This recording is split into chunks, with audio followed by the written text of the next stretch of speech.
October 26, 2014, from EverBank Field in Jacksonville, Florida. It was the Miami Dolphins at the Jacksonville Jaguars. Jacksonville started things off in this game, and they had the ball on their own 20 to begin it. And they would actually get all the way down to the Miami 30, and Scobee would come out to attempt a 48-yard field goal, but it was blocked. So Werner got the block, and Miami would take over on their own 43 with about 12 and a half minutes left in the first, but they would go 3 and out, and they'd punt the ball back to Jacksonville. So the Jaguars took over on their own 16, and they would end up bringing the ball into Miami territory, but their drive stalled on the Miami 38, and they ended up punting the ball.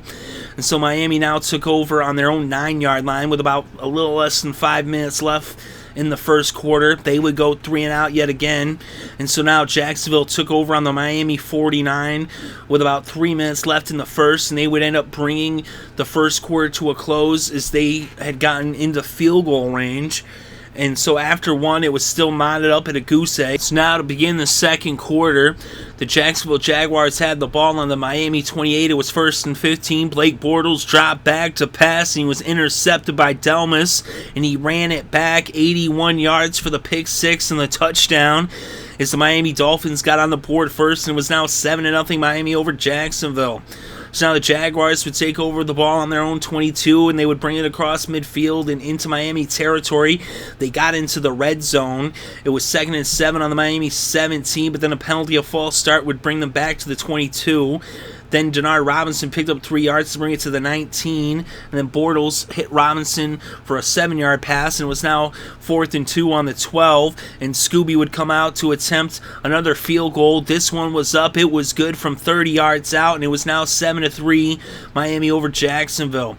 The Dolphins would then go 3 and out, and so the Jaguars would take over with about 5 minutes left before halftime. They had the ball on their own 37, and a pass interference call would make it first down on the Miami 40. Then after a 3-yard run by Bortles, it was 2nd and 7 from the Miami 37. Bortles ended up scrambling again. He picked up 9, but then he ended up fumbling the ball as Jenkins forced the fumble. Delmas recovered after having gotten that pick six. Delmas gets the fumble recovery, and the Dolphins now take over with about 4.5 minutes left before halftime. They had the ball on their own 23. They brought it across midfield and into field goal range, but on 4th and 5 from the Jacksonville 25, they would do just that, attempt a 43-yard field goal, and Sturgis kicked it. It was up, it was good, and it was now 10-3 Dolphins over the Jaguars. So now with about a minute left before halftime, the Jaguars would take over, and Blake Bortles was sacked by Cameron Wake. And then on the next play, after picking up 11 yards, the game went to halftime. So at halftime, the score was Miami 10, Jacksonville 3. The Dolphins would start things off in the second half, but after 4 plays, they would end up punting the ball. So now Jacksonville got the ball. They were backed up against their own end zone. They were on their own 7-yard line with about 12.5 minutes left in the third. Blake Bortles dropped back to pass, and he was intercepted by Brent Grimes. And Brent Grimes returned it 22 yards for the pick six. And it was now 17-3 Dolphins over the Jaguars, as the Miami defense was the only one to score a touchdown, as the defense now had 2 pick sixes, and they were the only ones to get in the end zone. So now the Jaguars took over on their own 20 with about 12 minutes left, and they would reach midfield, and they would get into Miami territory, and then they would end up settling for a field goal as Scobee kicked a 40-yarder, and it was now 17-6. So now the Dolphins went 3 and out on their next possession, and the Jaguars would end up punting after 5 plays, and so now the Dolphins would get the ball back, and they had it on their own 5-yard line with a little less than 6 minutes left in the third quarter. And they would end up bringing the ball to midfield when on 3rd and 7 from the Miami 8-yard line, Ryan Tannehill hit Landry for a 4-yard pass. But then we had a penalty of defensive holding. And then on the next play, Tannehill hit Wallace for a 50-yard pass, and that brought it to the Jacksonville 42.